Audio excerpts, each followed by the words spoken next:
Assalamualaikum warahmatullahi wabarakatuh. Innal hamdalillah nahmaduhu wa nasta'inuhu wa nastaghfiruh wa na'udzu billahi min shururi anfusina wa min sayyiati a'malina may yahdihillahu fala mudilla lahu wa may yudlil fala hadiya lahu. Asyhadu an la ilaha illallah wahdahu la syarika lahu wa asyhadu anna Muhammadan abduhu wa rasuluhu la nabiyya ba'dah.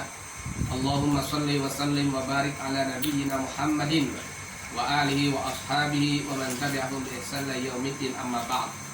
Fa inna asdaqal hadis kitabullah wa khairal hadi hadi Muhammad sallallahu alaihi wasallam wa sharrul umuri muhdatsatuha wa kullu muhdatsatin bid'ah wa kullu bid'atin dhalalah wa kullu dhalalatin finnar. Ayol hadirun, Bapak-bapak yang dirahmati Allah Subhanahu wa taala. Kita bisa berkumpul lagi karena Allah, dan mudah-mudahan kita tetap senantiasa dilindungi Allah Subhanahu wa taala. Baik Bapak-bapak yang dirahmati Allah Subhanahu wa taala. Alhamdulillah, ini saya lihat pada rekaman sebelumnya saya sudah menyampaikan tentang dinul Islam. Jadi mengenal agama Islam min adillatiha, dari dalil-dalilnya.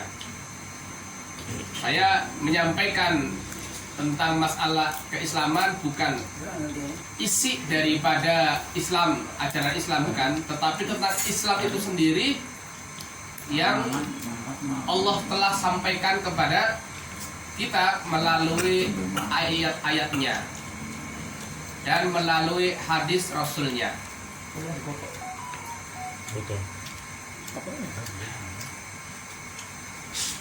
Pada pertemuan sebelumnya saya telah menyampaikan bahwa Islam itu agama asli manusia dilahirkan, ya. Dengan dasar Allah Subhanahu wa taala berfirman di dalam Al-Qur'an surat Ar-Rum, surat yang ke-30, ayatnya juga pas 30.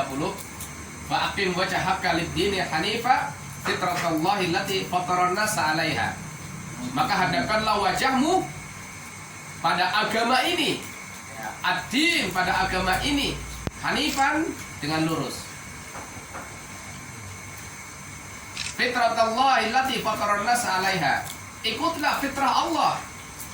Agama ini adalah agama fitrah Allah, allati fataran nasa 'alaiha, yang Allah menciptakan manusia berdasarkan fitrah tersebut. Ini menunjukkan bahwa agama asli manusia dilahirkan adalah agama Islam. Ya. Di samping itu Rasulullah SAW menyampaikan dalam hadis, ada dua redaksi. Redaksi yang pertama adalah ma min mauludin illa yuladu alal fitrah, dan redaksi yang lain menyebutkan kullu mauludin yuladu alal fitrah. Ma min mauludin, tidak ada bayi yang dilahirkan illa yuladu alal fitrah, kecuali dia dilahirkan dalam keadaan beragama fitrah. Ingat, agama fitrah artinya adalah agama Allah. Agama Allah yaitu agama Islam. Atau redaksi kullu mauludin yuladu alal fitrah, setiap bayi yang dilahirkan itu dilahirkan dalam keadaan beragama fitrah Islam. Terus Rasulullah melanjutkan fa abawahu, maka bapak ibunya lah yang menjadikan dia yuhawidanihi au yunasranihi au yumajisanihi. Bapak ibunya yang menyebabkan dia itu menyimpang jadi Yahudi, atau menyimpang jadi Nasrani, atau menyimpang jadi Majusi. Ya termasuk itu ya, nanti ateis, jangan khawatir. Bapak-bapak yang dirahmati Allah Subhanahu wa taala. Yang kedua, agama Islam itu adalah agama asli nenek moyang. Nah ya, ini bisa kita lihat dari ayat Allah Subhanahu wa taala surat Al-Hajj ayat 78. Ini berkenaan dengan agama. Allah menerangkan, Allah pertama menyuruh wajahidu fillahi haqqa jihadi, dan berjihadlah kamu di dalam Allah, artinya di dalam agama Allah. Ya, di dalam Allah artinya di dalam agama Allah. Silakan lihat Al-Qur'an surat Al-Hajj, surat yang ke-22, ayatnya ayat terakhir, ayat yang ke-78. Kalau di dalam terjemahan sebutannya di jalan Allah, jalan. Tapi saya menerjemahkannya bukan jalan, tapi din, karena Allah membahas tentang agama. Nanti akan Allah menyebut kata agama, kata ad-din di ayat tersebut, dalam ayat tersebut. Ini ada beberapa kalimat yang perlu kita cermati. Ya, kalimat yang pertama yaitu wajahidu fillahi haqqa jihadi, dan berjihadlah kamu di jalan Allah, ya, di dalam agama Allah, haqqa jihadi, dengan sebenar-benar jihad. Kalimat kedua yaitu huwajtabakum, dia yang memilih kalian.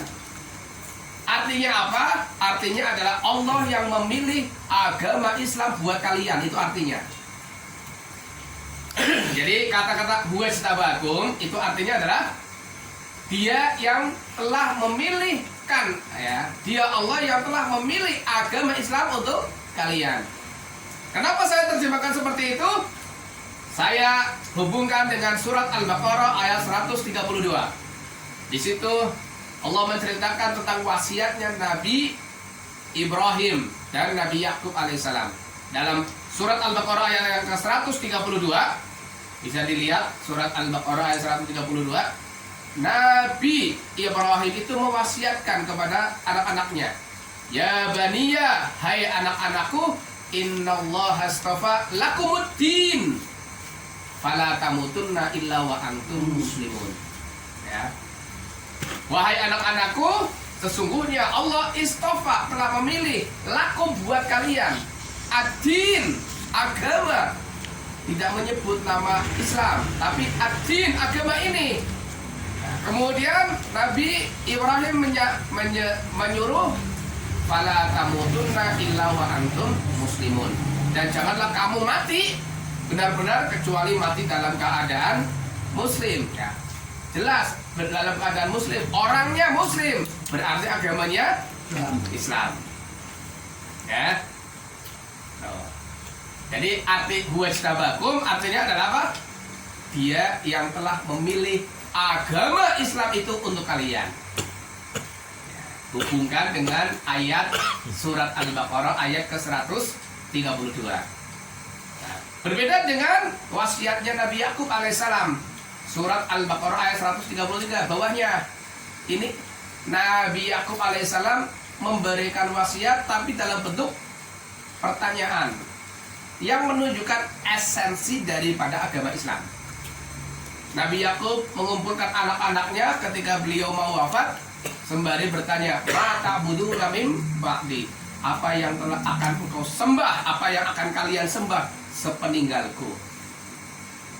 Nah, ini bisa dicontoh ya, Pak. Kalau kita mau meninggal merasa sepertinya saat ajalnya sudah dekat, saat bertemu kembali kepada Allah sudah dekat, kumpulkan anak cucu kita, Pak. Wasiatkan. Bisa seperti wasiatnya Nabi Ibrahim, bisa seperti wasiatnya Nabi Yakub. Kalau Nabi Ibrahim apa? Ngasih tahu, "Hei anak-anakku, sesungguhnya Allah telah memilih agama ini untuk kalian. Maka janganlah kalian mati benar-benar kecuali mati dalam keadaan sebagai seorang muslim." Atau seperti wasiatnya Nabi Yakub alaihissalam, "Apa yang akan kalian sembah sepeninggal aku?" Nah, memberikan pelajaran akidah, pelajaran yang sangat mendasar. Dan anak cucu Nabi Yakub alaihissalam menjawab, "Kami akan menyembah sesembahanmu, sesembahan bapak moyangmu, sesembahan Ibrahim, sesembahan Ismail, sesembahan Ishak, yaitu sesembahan yang esa." Nah, jadi inti daripada agama Islam atau esensi daripada agama Islam adalah menyembah hanya kepada Allah saja. Termasuk wasiat Luqman ya? Betul sekali. Ya. Kalau Luqman itu mengajari, Pak, bukan wasiat, mengajari anaknya. Ya itu, wahwa ya itu, ya bunaya la tusrik billah. Itu kalau Luqman, ya. Kalau Luqman itu mengajari anaknya. Jadi pelajaran pertama yang diberikan oleh orang tua kepada anaknya adalah pelajaran yang mendasar, akidah. Hai anakku, hai anak kecilku, janganlah kamu melakukan kesyirikan. Nah, Jangan melakukan kesyirikan. Jangan kamu menduakan Allah, padahal Allah itu yang menciptakan engkau. Allah yang memberikan rezeki padamu. Jangan bikin anda, jangan bikin tandingan. Nah ini pelajaran mendasar kepada anak-anak kita. Ini harus ditanamkan sejak dini. Karena pada dasarnya manusia itu sudah percaya akan rububiyah Allah ya. Pada dasarnya manusia itu percaya pada rububiyah Allah sejak dasar. Sejak dasar itu percaya bahwa adanya zat di luar dirinya yang menguasai segala sesuatu, yang mengaturnya, yang menciptakan dirinya, yang memberikan rezeki padanya. Kita tahu ini asli nurani manusia seperti itu. Dan Allah nyatakan pula di dalam Al-Quran surat Al-A'raf ayat 172. Wa id akhadha rabbuka min bani adama min dzurriyyatahum min zuhurim dzurriyyatahum wa ashhadahum alaihi alastu bi rabbikum qalu bala syahidna. Jadi Allah itu mengambil perjanjian anak turun Adam. Kapan? Ketika sudah ketika ini ruh bahkan bukan ruh ya, belum bertemu antara sperma dan ovum, itu belum bertemu, belum jadi nutfah, masih berada di sumsum, min zuhurim sumsum. Jadi sudah disiapkan mau jadi sel sperma itu Allah sudah mempersaksikan. Alastu bi rabbikum, dan semuanya menjawab bala syahidna. Bukankah aku ini Rob kalian? Rob itu apa artinya? Pencipta, ya, pemelihara, pemilik, penguasa, yang mematikan, yang menghidupkan. Ini nurani manusia yang percaya seperti itu. Ini pelajaran yang mendasar. Sedangkan maaf kalau kita lihat pelajaran-pelajaran di sekolah, anak-anak kita itu tidak dikasih ya pelajaran yang mendasar. Mengenal Allah itu bukan dengan ayat-ayat Allah. Enggak pernah disebutkan surat Al-A'raf ayat 172. Enggak pernah Allah itu Rob, Allah itu ilah, enggak diajarkan. Tapi yang diajarkan adalah apa? Filsafat. Oh ya. Yang diajarkan filsafat. Oh Allah itu ada, buktinya apa? Adanya alam. Keniscayaan akal. Nah itu ya nanti. Jadi Pak, kita itu ternyata hati-hati. Nah ya, hati-hati. Gitu, ya? Makanya. Jadi kita yang harus mengajari anak kita seperti Luqman. Baik, kita kembali pada surat Al-Hajj ayat yang ke-78. Itu baru kalimat kedua. Kalimat ketiga, wa ma ja'ala 'alaikum fid dini min haraj. Nah, ini dan Allah wa ma ja'ala 'alaikum, dan tidaklah Allah menjadikan alaikum atas kalian fid dini dalam agama Islam ini min haraj, pembebanan. Jadi agama Islam itu bukan agama yang membebani. Kita lihat ayat lain, surat Al-Baqarah ayat 185. Yuridullahu bikumul yusra wa la yuridu bikumul usra. Allah menghendaki buat kalian kemudahan, tidak menghendaki buat kalian kesukaran. Lalu siapa yang membuat berat? Manusianya itu sendiri. Manusianya itu sendiri yang memberat-beratkan diri dalam beragama, yang tidak ada diada-adakan, nah, yang belum mampu dipaksa-paksa mampu. Nah, ini ya. Kemarin malam nisfu Sya'ban. Ya. Kemarin malam nisfu Sya'ban. Wah, orang nggak pernah sholat maghrib. Semua kumpul di masjid melaksanakan sholat maghrib berjamaah. Itu apa? Baca surat. Alhamdulillah. Tapi sayang, Al-Quran hanya dibaca setahun sekali. Itu pun satu surat, yaitu surat Yasin. Yang budi Kasihan. Ya. Masya Allah. Kencang tuh. Iya. Saya cari-cari hadisnya ketemu alhamdulillah. Emang Rasulullah SAW menyatakan bahwa malam nisfu Sya'ban itu malam yang mulia, malam yang agung, betul. Tapi tidak ada tuntunan, tidak ada syariat, tidak ada ajaran Nabi mengenai amalan-amalan di malam nisfu Sya'ban. Apa itu baca Al-Quran, baca Yasin, sholat 3 kali atau sholat nisfu Sya'ban. Nah, itu ada. mengabar juga itu pahala. Ya, itu tidak ada. Mengabar juga jalan jambu.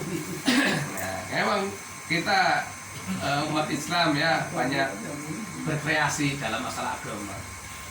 Dalam masalah agama sering berkreasi, inovatif. Tapi dalam masalah ibadah, Yang Apa sih? ya Terkadang gini loh, tidak tahu landasan tentang kebenaran, kadang berantai atau di-share. seperti itu ya. Dan kita ikut-ikut nge-share kadang-kadang. Akhirnya kita kena kecopetan dosa. Kalau nggak salah yang benar itu Nabi sholat malam di masjid ya. Ya, ya intinya Nabi kan rumahnya rumahnya Aisyah, ya rumahnya Aisyah. Jadi Rasulullah ya kadang di masjid sholat malam, kadang di rumahnya Aisyah. Ya sekehendak pas kebetulan malam itu Rasulullah sholatnya di Masjid. Nggak ada apa-apa. Tapi tidak ada ketentuan kalau malam nisfu Sya'ban sholat malamnya di malam aja. Ya, Kalau itu. udah biasa mungkin tahu tak kita aja gitu. Ya. Baik, sekarang kalimat berikutnya, kalimat yang keempat. Ya. Allah perintahkan, millata abikum Ibrahim. Ikutilah agama bapakmu, bapak kalian. Siapa? Ibrahim, Nabiullah Ibrahim. Nah, Nabi Ibrahim itu dalam surat Al-Baqarah ayat 132 mewasiatkan, fala tamutunna illa wa antum muslimun. Ya. Jadi agama Islam ini adalah agama Nabi Ibrahim. Yang kalimat kelima, dan ini yang menjadi intinya, ya, bahwa dia menunjukkan bahwa agama Islam itu agama asli nenek moyang. Yaitu apa? Huwasammakumul muslimina min qablu. Dia yang menamakan kalian sebagai orang muslim min qablu, sejak dulu. Sejak dulunya sejak kapan? Sejak Nabi Ibrahim? Bukan. Sejak Nabi Adam alaihissalam. Nah, disinilah bahwa ternyata agama Islam itu agama asli nenek moyang, dan agama asli nenek moyang itu Islam, bukan animisme dan bukan dinamisme. Nah itu. Kemudian saya sebelumnya juga menyampaikan ya bahwa adanya animisme, adanya dinamisme, kapan Pak? Masih ingat? Kapan adanya animisme, dinamisme? Barat Sundaisme. Sejak kapan? Sejak masa Nabi Nuh alaihissalam. Ya, sejak masa Nabi Nuh alaihissalam. Dimulai dari kesyirikan yang secara istilah akademisnya disebut paganisme. Dari paganisme inilah muncul isme-isme yang lain. Ada animisme, ada dinamisme. Jadi animisme dan dinamisme itu adalah isi daripada paganisme. Animisme, dinamisme dibalut dengan paham paganisme. Masih ingat ya Pak? Animisme itu apa? Dinamisme itu apa ya Pak? Nah, cirinya an itu artinya roh. Animisme artinya kepercayaan pada kekuatan roh. Jadi kalau dulu nenek moyang kita kan mbah-mbah ya. Kalau malam-malam Jumat tertentu biasanya bukan Jumat Kliwon Pak, jangan salah.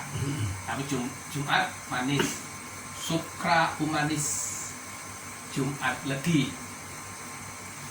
Tuh di kamar atau di pojok itu ada kembang 7 rupa.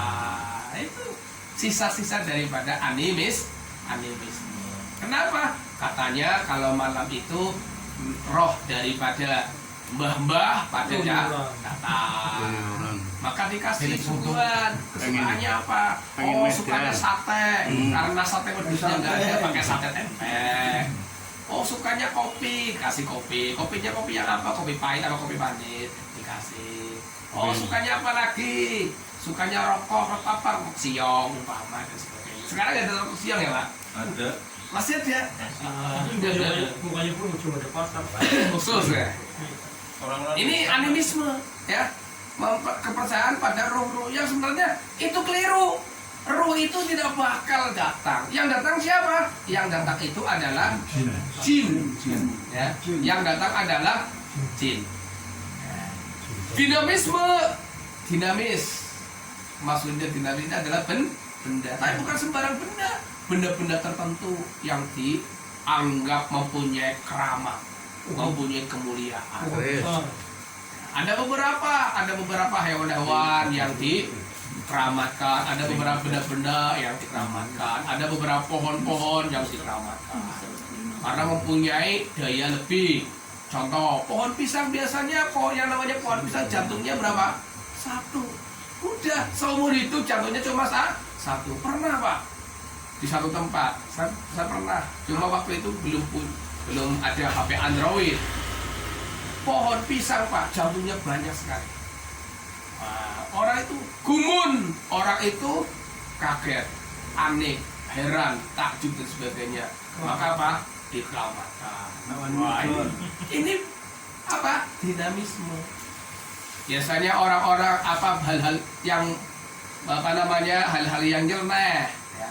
Orang cebol karena kecebolannya dikeramatkan.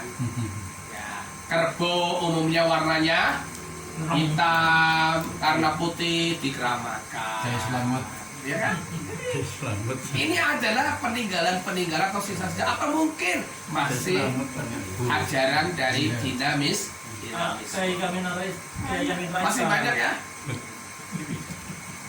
Nah, inilah selain juga pada zaman Nabi Nuh alaihissalam ada patung-patung orang soleh yang dijadikan sesembahan, dijadikan pelantara minta pada Allah, yaitu patung Wad, Suwa, Ya'uq, Yahus, Nasr. Ini patung-patung yang menjadi sesembahan kaumnya Nabi Nuh alaihissalam. Karena pada masanya Nabi Nuh alaihissalam itulah mulai adanya paganisme atau kesyirikan. Nah, setelah Allah menghancurkan umatnya Nabi Nuh alaihissalam dengan banjir bandang, apakah paganisme itu lenyap? Tidak. Paganisme itu terus berkembang dari generasi ke generasi, tetap ada, Pak. Karena apa? Tokohnya, dalang yang menjadi pemicunya tidak ada lain, tidak ada bukan, yaitu iblis laknatullah. Jadi iblis memang sudah memastikan, ya, sudah berjanji mau menyesatkan anak cucu Adam karena dia terusir. Nah, alasan gara-gara, ya, dia sangka gara-gara Adam, maka dia minta pada Allah untuk menyesatkan anak cucu Adam. Asalnya hanya apa? Asalnya hanya bunuh-bunuhan saja, iri dengki. Tapi ternyata ada sisi-sisi kelemahan manusia. Ini sisi-sisi kelemahan manusia itu dimanfaatkan oleh iblis, Pak. Apa sisi-sisi kelemahan manusia? Salah satunya ini yang menjadi penyebab, ya, yang menjadi penyebab orang melakukan kesyirikan.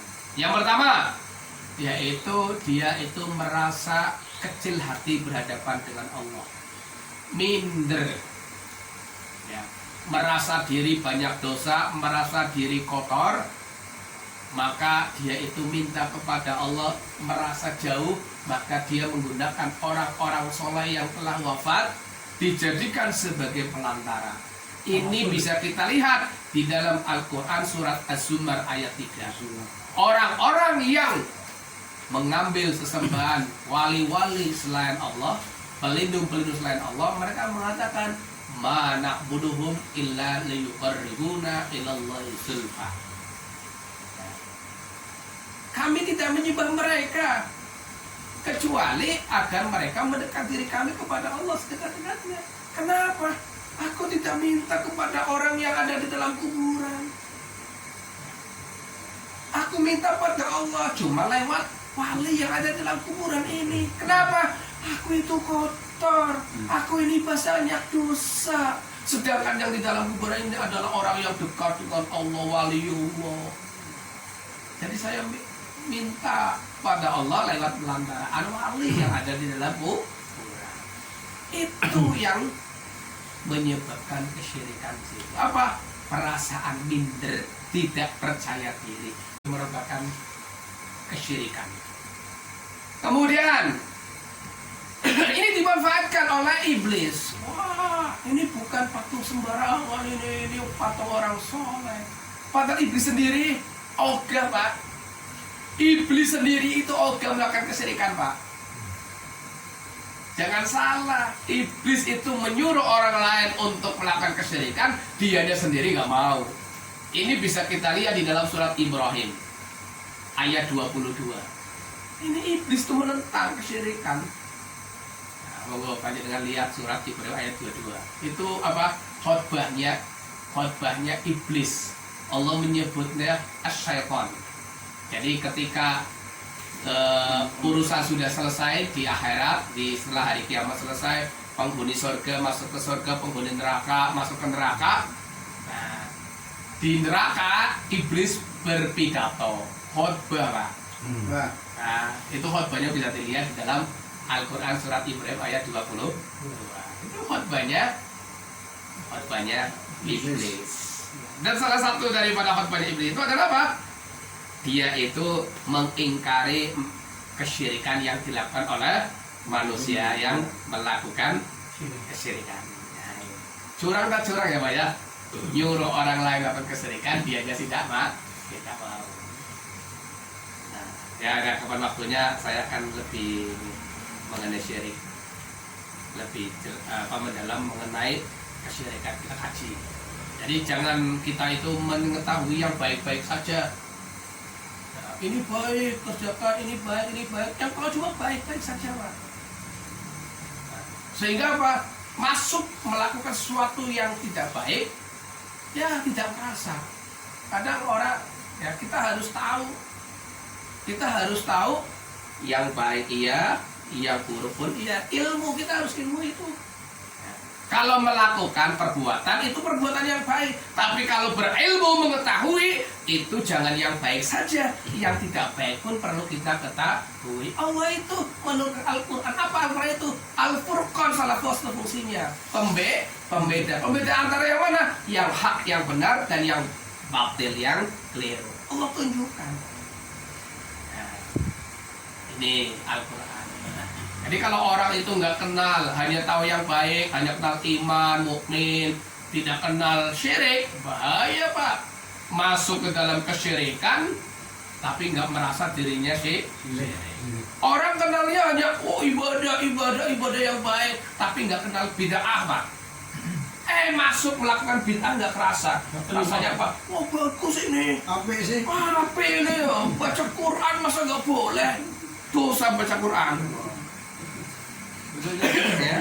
Baca Quran masa nggak boleh? Masa berdosa? Bukan berdosa karena baca Quran, tapi berdosa karena menyelesaikan sunnah Rasul Sallallahu Alaihi Wasallam. Ada seorang tabiin, ya, tabiin ya, itu dalam akar, dalam cerita kisah disebutkan ada orang melakukan sholat habis subuh. Ada orang melakukan sholat habis subuh. Kemudian dilarang. Begitu dilarang dia menyangkal. Menyanggahnya begini. Apa saya salah melakukan sholat? Jawabannya apa? Kamu tidak salah. Kamu tidak salah melakukan sholat. Tapi kamu berdosa karena menyelisih Rasul. Ya. majelis Hira Rasulullah. Baik. Jadi disinilah kita tahu kembali kepada Al-Quran surat Al-Hajj ayat yang ke-78 bahwa agama Islam, kembali kepada agama Islam ya, kajian kita malam ini juga saya lanjutkan kembali kepada agama Islam, bahwa agama Islam itu agama asli nenek moyang manusia ya, agama asli nenek moyang manusia. Dan mulai adanya penyimpangan bukan Islam, melakukan kesyirikan, paganisme itu pada masa Nabi Nuh alaihissalam. Makanya Allah mengutus. Setelah Nabi Nuh gitu. Ya, jadi masanya Nabi Nuh, bukan setelah, masanya Nabi Nuh. Makanya Allah mengutus Nabi Nuh. Karena pada saat Nabi Nuh hidup, ada orang melakukan penyimpangan, yaitu tadi menyembah patung-patung orang-orang tokoh-tokoh dulu. Tokoh-tokoh agama, tokoh-tokoh yang sangat dihormati, pahlawan ya, yang namanya disebut di dalam Al-Quran surat Nuh ayat 23. Ada Wad, ini yang paling tua. Kemudian Suwa, Usia Nata deh. Usia Nata. belum, itu samanya Nabi Muhammad. Ini samanya Nabi itu cuma 5 Pak ya, Wad, Suwa, Yahus, Ya'uq, Nasr. Ini 5 orang yang sangat baik, orang-orang soleh, orang-orang ahli ibadah, orang-orang yang beri penyemangat orang lain, orang-orang yang sangat dicintai. Ketika meninggal, 5 orang ini meninggal, dibikin di atas kuburannya tugu berupa patung. Nah, tujuannya untuk apa? Hanya sekedar untuk mengenang dan untuk memberi semangat. Ketika beribadah kepada Allah loyo, ya, umpamanya berjuang di jalan Allah itu loyo dalam membela kebenaran, maka apa?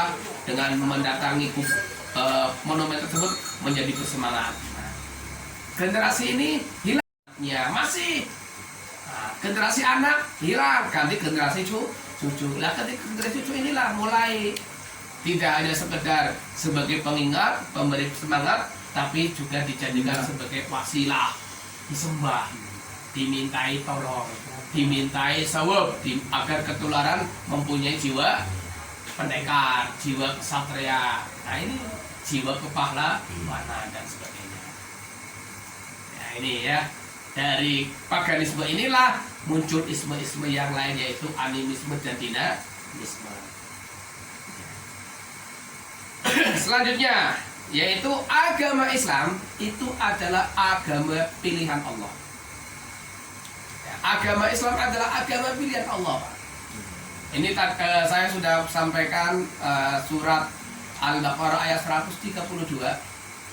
Kemudian di dalam Al-Quran surat Ali Imran ayat 19 Allah menyatakan inna dina indallahil Islam. Sesungguhnya agama yang diterima, yang diridhoi di sisi Allah hanyalah agama Islam. Ini mungkin ada orang yang nggak terima, lah itu kan kata orang Islam. Bukan kata orang Islam, tapi ini kata Al-Quran. Kalau Anda itu orang Muslim, katakan padanya, kalau Anda orang Islam, pegangannya siapa? Oh, saya ngikuti kiai. Ya udah, berarti kamu ngikuti kiai ya. Oh, kamu pegangannya kata ustadznya, berarti kata ustadz. Nah, dari ustadznya. Kemana masalah gitu? Ya, pegangannya mazhabnya ikutnya mazhab. Tapi ini akidah. Ya, ini akidah. Sumber akidah yang hak, yang benar adalah wahyu. Baik itu Al-Quran maupun Sunnah Rasul Sallallahu Alaihi Wasallam. Nggak bisa yang lain, nggak bisa. Ya, ini kalau urusan akidah jangan menggunakan filsafat. Allah wujud kita pemukhalafatul hawadits dia mau binafsi wadaniyah. Itu yang diajari ya. Saya dari SD, SMP, SMA sampai perguruan tinggi. Orang udah topat tuh. Ya. Cuma tadi tuh. Ini ya. Jadi Islam itu Allah sendiri menyatakan inna dina indallahil Islam. Sesungguhnya agama yang diterima di sisi Allah hanyalah Islam, tidak lain. Bukan Yahudi, bukan Nasrani, bukan paganisme, bukan animisme, bukan dinamisme, bukan ateisme. Jadi ateisme, dinamisme, animisme itu agama-agama yang tidak diridhoi Allah Subhanahu wa taala. Hanya Islam saja. Tidak ada Islamisme ya. Islam ya Islam. nggak ada ismenya. Baik.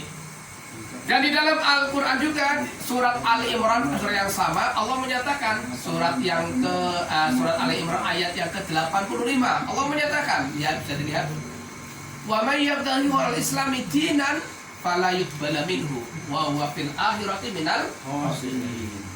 Ini. Dan siapa orangnya yang mencari agama selain agama Islam tidak akan diterima kebaikan darinya, dan dia nanti di akhirat termasuk orang-orang yang rugi. Tidak dipungkiri, Pak, tidak dipungkiri adanya orang-orang non-muslim yang suka berderma, orang yang baik hati, suka menolong orang yang membutuhkan dan sebagainya, suka memberi, terlepas apapun tendensinya, apapun niatnya, itu urusan dia dengan Allah. Tapi yang jelas dia tidak tidak memilih agama Islam, maka Allah nyatakan dia tertolak kebaikannya. Ya, sangat disayangkan, ya, sangat disayangkan.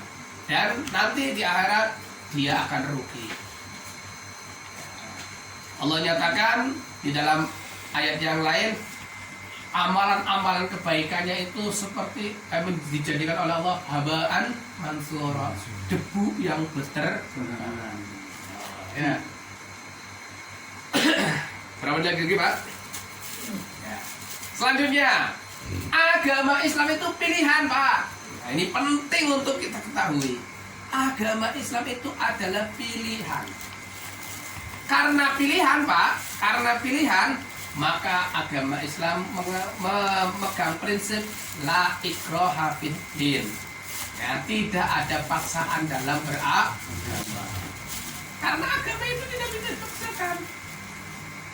Hanya Allah memberi warning, memberi peringatan. Qad tabayyana rusdu minal ghayy, sudah jelas mana yang petunjuk, mana yang menyimpang, sudah jelas. Di dalam surat Al-Kahfi ayat 29 Allah menyatakan, wa qulil haqqu mir rabbikum faman syaa'a falyu'min faman syaa'a falyakfur. Ya.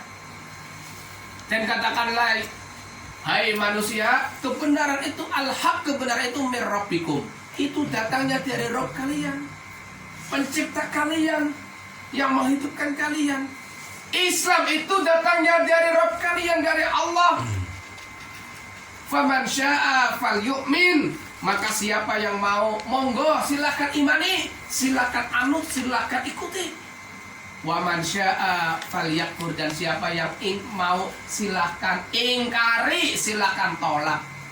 Namun ya, Pak, namun karena ini pilihan, ada risikonya. Ya, ada risikonya. Allah lanjutkan ayat tersebut, inna a'tadna lil zalimina naran ahata bihim suradiquha. Aku telah menyediakan bagi orang-orang yang zalim neraka. Orang-orang yang zalim, orang-orang yang memilih mengingkari kebenaran Allah, orang-orang yang memilih mengingkari Islam, silahkan. Allah nyatakan, aku telah menyediakan bagi orang-orang tersebut naran, neraka. Ahata bihim suradiquha, yang panasnya meliputi penghuninya. Wa iyastahisu yuhusu, jika mereka mau menginginkan air minum, dikasih air. Bimain kalbu lias meluju, seperti air yang panasnya seperti besi yang mendidih, yang belum sampai ke bibir. Seperti apa? Tembaga cair. Nah, timah yang mencair, belum sampai ke bibir udah hancur wajahnya. Bi'sa syarab, itulah sejelek-jelek minuman. Wasa'at murtafaqah, dan itulah sejelek-jelek tempat kembali. Ya salah sendiri, dia milihnya ingkar. Nah, ini bisa kita bedakan ya, Pak, antara iman dan kafir. Itu bukan seperti siang dan malam, bukan seperti laki-laki perempuan. Kalau laki-laki perempuan itu tidak ada efeknya, Pak. Kita diciptakan oleh Allah sebagai laki-laki, itu tidak efek, Pak. Karena apa? Itu bukan pilihan, itu hak prerogatif Allah. Kita terima beres. Istri-istri kita Allah ciptakan sebagai perempuan, tidak ada efek, Pak. Ya, oh gara-gara laki-laki kita masuk neraka, tidak bisa. Gara-gara perempuan masuk neraka, tidak bisa. Kenapa? Karena laki-laki dan perempuan perlawanan ya beda kan, laki-laki dan perempuan berbeda. Siang malam berbeda, ya kan, ada lawannya. Tapi maaf, laki-laki dan perempuan ini adalah qadari, ketentuan Allah yang udah tidak bisa dan tidak ada efeknya. Tidak ada tanggung jawabnya, tidak ada efeknya. Tapi antara iman, mukmin dan kafir itu merupakan pilihan. Ada efeknya, ada tanggung jawabnya, ada risikonya. Ini yang harus orang Islam ketahui, bahwa agama itu adalah pilihan, dan semua pilihan, setiap pilihan ada risikonya, ada tanggung jawabnya. Ya, itu saja kurang lebihnya. Masih ada waktu 11 menit. Barangkali ada yang mau tanya jawab, monggo saya persilakan. Berarti apa ya? Mulai penyelewangan itu berarti mulai akidah. Iya, penyelewangan pertama akidah. Penyelewangan akidah itu yang membuat Allah mengutus Nabi Nuh alaihissalam. Sebelumnya, sebelum Nabi Nuh, orang sudah melakukan kerusakan tak wajar. Ya, maksudnya pembunuhan. Ya, dosa pertama itu kan pembunuhan. Anaknya Nabi Adam siapa? Qabil membunuh Habil, ya kan, itu biasa. Bahkan dikatakan bahwa Wad, Suwa, Ya'uq, Ya'us, Nasr ini adalah pahlawan pembela kebenaran. Kenapa? Karena ada keturunan Nabi Adam yang menjadi musuh. Jadi satu sama lain saling berperang. Satu membela kebenaran, satu membela kebatilan. Itu sudah ada sebelum adanya paganisme, sebelum ada kesyirikan. Dan Allah tidak menurunkan Rasul karena itu sudah asli watak manusia, sebagaimana yang dikatakan oleh Allah, oleh malaikat ya, dalam Al-Quran surat Al-Baqarah ayat 30. Wa yasfikut dima, menumpahkan darah, satu sama lain saling perang, itu biasa, wajar, manusiawi, itulah asli manusia. Nah, mulai penyimpangan animisme, dinamisme yang dibungkus dalam paganisme atau kesyirikan itu pada masa Nabi Nuh alaihissalam. Allah, ada lagi? Saya masih penasaran yang dulu itu Ustaz. Kita menghadiri Kalimatul Ursi itu pahalanya 60 rakaat salat sunnah yang di Pak Soleh itu kan Ustaz itu. Ya itu benar nggak ada dalilnya nggak sih? Saya nggak bisa menjawab itu Pak ya, karena untuk saya belum tahu apakah benar ada dalilnya, apakah hanya ucapan biasa lalu dinisbatkan kepada disandarkan pada Rasulullah, itu bahaya loh Pak ya. Ada kata-kata yang bagus tapi itu kata Rasulullah disandarkan pada Rasulullah, padahal bukan ucapan Rasulullah, itu bahaya Pak. Ya, jadi saya nggak tahu apakah itu ada landasan dari ucapan Rasulullah apa tidak. Kalau memang ada, ya nanti kita lihat. Tapi kemudian kalau nggak ada, bahaya sekali. Kenapa? Rasulullah menyatakan, man kadzaba alayya muta'ammidan falyatabawwa ma'adahu minan nar. Ya. Siapa orangnya yang berdusta atas namaku dengan sengaja, walaupun isinya bagus Pak, walaupun isinya bagus, ya, maka siapkan tempat tinggalnya, siapkan tempat duduknya di neraka, walaupun isinya bagus. Contoh, pernah dengar mengenai puasa, Rasulullah ada kata-kata seperti ini, sumu tasihu, berpuasalah, pasti kamu sehat. Ini bukan hadis Pak, ya. Ini bukan hadis, ini bukan kata Rasulullah, bukan qala Rasulullah, bukan. Tapi bagus, berpuasalah, nanti kamu sehat. Tapi maaf, jangan sandarkan kepada Nabi. Bahkan demikian juga orang yang mengatakan bahwa orang yang menghadiri walimah seperti orang sholat sunnah 60 rakaat. Ya, saya nggak tahu. Menghadiri walimah terus. Menghadiri walimah terus. Masih ada 8 menit lagi Pak sebelum ditutup. Sikap orang yang makmum Iya.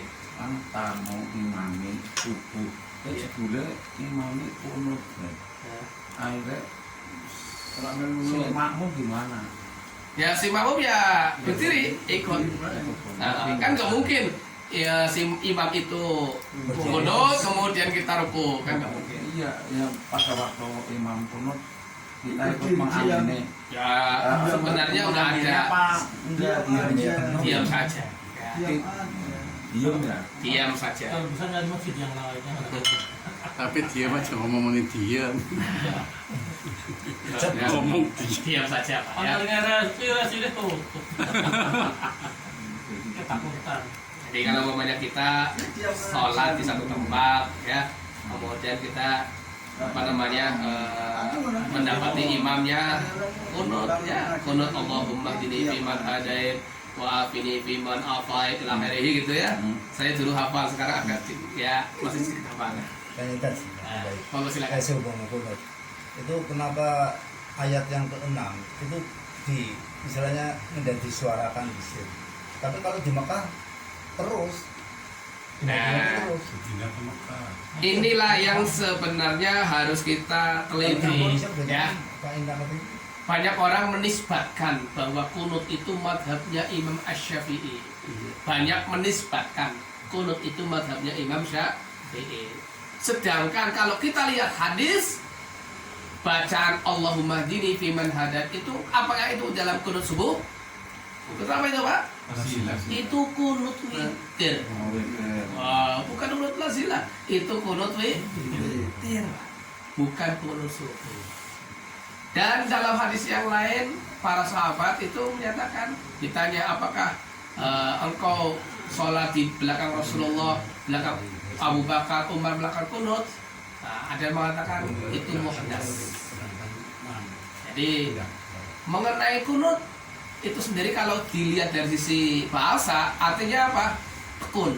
Ya, kunut itu artinya tekun. Artinya Maksud saya kalimat ke-6 Fa'ina kata di balik itu tidak disuarakan gitu. Nah, Di Indonesia tapi kalau di sana kok betul ya. ada. Karena ya Bedanya apa? bukan ya, saya nggak tahu bedanya apa, karena kan itulah dari turun temurunnya seperti itu Pak ya. Judulnya ngikuti dulunya gitu loh ya, dulunya ngikuti dulunya lagi, dulunya dan seterusnya. Tapi kalau kita lihat dasarnya tidak ada. Saya juga nggak bisa jawab Pak. Ya waktu di demo 212 juga Jumatan kan pas Iya. siang itu juga terus. Enggak ada yang sirnya. Ada terus. Bahkan ada yang begini ya. Yang Katanya ya saya dapatkan kalau doanya begini, Allahumma dfa'anna al-waba wal bala ila akhirih. Ya Allah a'lam. Ya namanya itu ayat gitu.